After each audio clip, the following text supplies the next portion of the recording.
हुजूर जे आल जी इज्जत हुजे, महबूब जे घराणे जो अदब हुजे। मशहूर वाक़ियो आहे हज़रत जुनैद बगदादी रहमतुल्लाह अलैह। ॿुधो आहे? ॿुधायां? हज़रत जुनैद बगदादी रहमतुल्लाह अलैह जंहिंखे सैयद ताइफ़ा सरबो आहे, यानी वलियन जी जमायत जो सरदार। कादरी ऐं चिश्ती ऐं सोरवर्दी सिलसिले जे औलियाए किबार मझा हज़रत सैयदना जुनैद बगदादी जो नालो। पर इब्तिदा वक़्त में इहो जुनैद बगदादी मल्ल हुयो, पहलवान हो, मल्ल विढ़ंदो हुयो। पर पहलवान अहिड़ो हुयो जो को बि हिन सां मुक़ाबिलो न करे सघंदो हुयो।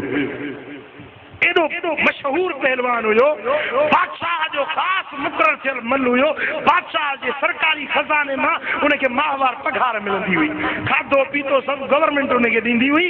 बाबा हे बादशाह जो मशहूर मल्ल आहे, को बि हिन सां मुक़ाबिलो न करे सघे।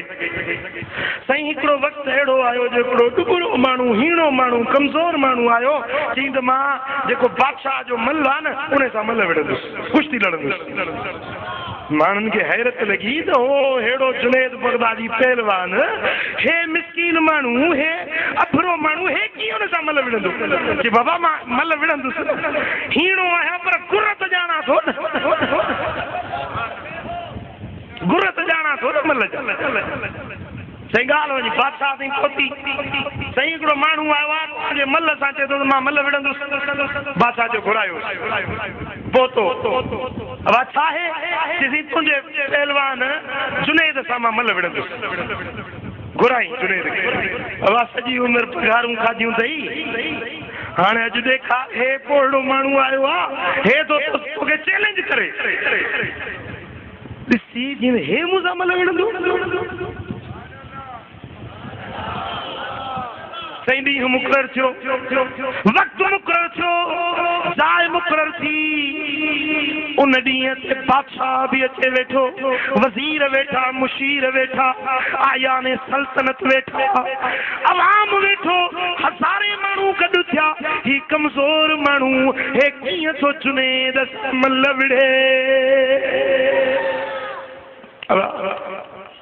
विच मैदान में जेॾी महिल ॿई मल्ल बीठा ऐं माण्हू चौधारी गोल करे बीठा, ओॾी महिल उन पीर मर्द जुनैद जे कन में थियो, ओ जुनैद मां न को पहलवान आहियां, न को मां मल्ल विढ़ण ॼाणंदो आहियां, मां मिस्कीन सैयद आहियां, आले रसूल आहियां, न्याणियूं मुंहिंजूं जवान आहिनि, ॿियो को मूंखे हीलो नज़र न आयो।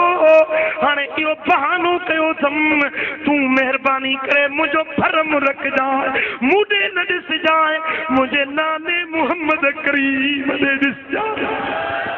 तूं किरी पइजांइ, तूं किरी पइजांइ, मां मारे वेंदुसि, पोइ बादशाह मूंखे इनाम ॾींदो, ही वज़ीर मूंखे इनाम ॾींदा, सॼी राज रहियत मूंखे इनाम ॾींदा, मुंहिंजो गहो तरी वेंदो, न्याणियूं जवान अथमि, उन्हनि जो ख़र्च निकिरी पवंदो। बसि मूं इहो बहानो कयो आहे। कन में इहा ॻाल्हि थी। सही हाणे हिकु तरफ़ पंहिंजी बेइज़ती आहे न, सही नालो ॾिठल आहे त सही जुनैद हेॾो पहलवान आहे, हिकिड़े पीर मर्द जेके पाण खे किराइण, पंहिंजी इज़त घटाइण।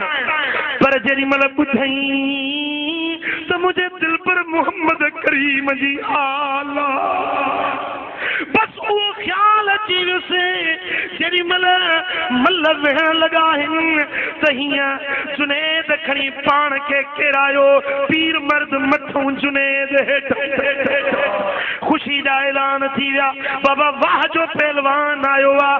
अहिड़े पहलवान खे किराए विधई। वरी बादशाह चयो त जोड़ो थिए, ॿी मल्ल थिए, ॾिसूं हेड़ो असांजो पहलवान कीअं शिकस्त खाई वियो। वरी ॿी मल्ल थी, वरी बि कन में चयईंसि, ओ जुनैद मूंॾे न ॾिसजांइ, मुंहिंजे घराणे ॾे ॾिसजांइ। मुंहिंजा दोस्तो जेॾी महिल ॿियो भेरो मल्ल थी त ॿिए भेरे बि जुनैद पाण खे खणी किरायो। ॿिए भेरे जेॾी महिल जुनैद किरियो आहे त किरण सां बेहोश थी वियो। बेहोश थी वियो इनामत सैयद के मिलिया पर ही जुनेद धरती ते बेहोश थी वियो मानू हैरत में अची विया बादशाह परेशान थी वियो त हिन के छा थी वियो घणी देर खां बाद में जॾहिं होश में आयो पुछा कयूंसि ओ जुनेद तोखे छा थी वियो छो बेहोश थी कीअं जे ॻाल्हि इहा आहे त जेॾी महिल सैयद जो अदब कंदे आले रसूल जी इज़त कंदे जेॾी महिल मूं पाण खे केरायो ओॾी महिल जीअं किरियुसि छा थो ॾिसां त हीअ बगदाद जी ज़मीन न हुई ॾिसां थो त मदीने वारे मीर मूंखे पंहिंजे भाकुर में करे